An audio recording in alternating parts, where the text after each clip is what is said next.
5 राज्यों के विधानसभा चुनाव के नतीजे 3 दिसंबर को आने वाले हैं, लेकिन उससे पहले आए एग्जिट पोल्स के आंकड़ों में कांग्रेस मजबूत दिखाई दे रही है।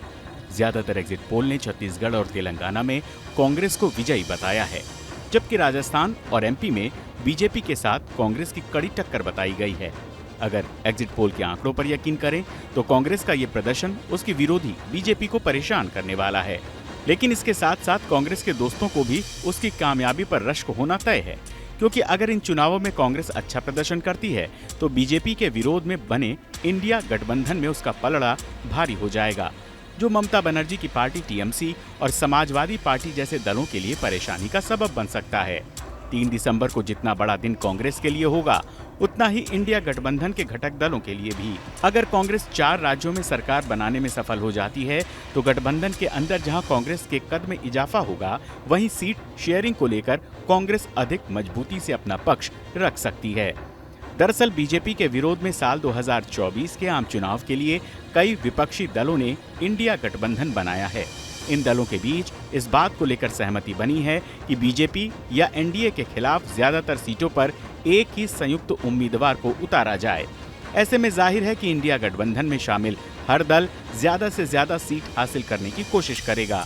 दरअसल इंडिया गठबंधन में कांग्रेस को सबसे अधिक चुनौती टीएमसी, आप और समाजवादी पार्टी से मिल रही है।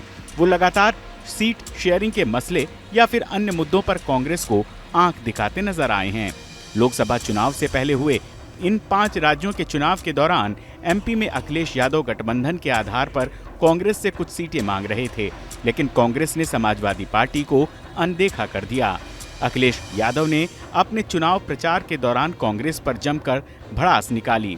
बंसल जी दुखी है, कांग्रेस ने धोखा दे दिया, हमें पहचाना ही नहीं। अरे भाई, जिनकी उम्र 80 साल हो वो कैसे पहचानेंगे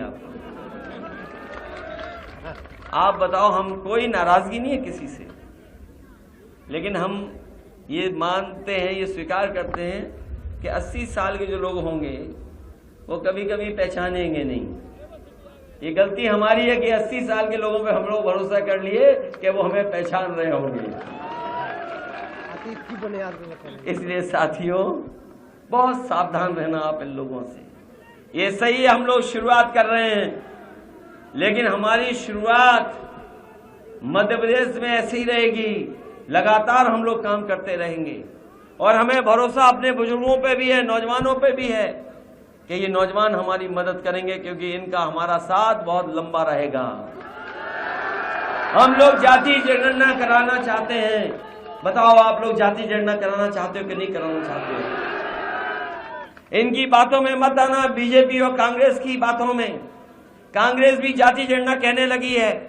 ये इसलिए कहने लगी क्योंकि उनका जो वोट था, खुद का जो वोट था, वो सब बीजेपी में चला गया। उन्हें वोट लेने के लिए जाति गणना करा रहे हैं। दरअसल इंडिया गठबंधन में सीट शेयरिंग को लेकर पेच शुरू से फंसा हुआ है। अगर एग्जिट पोल के नतीजे कांग्रेस के पक्ष में रहते हैं तो वो लोकसभा चुनाव में दूसरे दलों से सीट की बार्गेनिंग मजबूती से करेगी।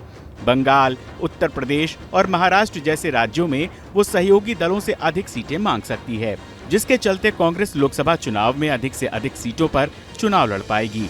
इंडिया गठबंधन में सीट शेयरिंग के फॉर्मूले को लेकर जब चर्चा हो रही थी तो ऐसा कहा गया था, जो पार्टी जिन राज्यों में मजबूत है उसे सबसे अधिक सीट मिलेगी। 5 राज्यों के चुनाव नतीजे अगर कांग्रेस के पक्ष में रहते हैं तो कांग्रेस गठबंधन में ये दावा कर सकती है कि जहां कांग्रेस से बीजेपी का सीधा मुकाबला है, वहां कांग्रेस ही लीड करेगी। इसके अलावा इस बात पर भी जोर दिया जाएगा, कांग्रेस ही वो पार्टी है जो बीजेपी को सीधी टक्कर दे सकती है।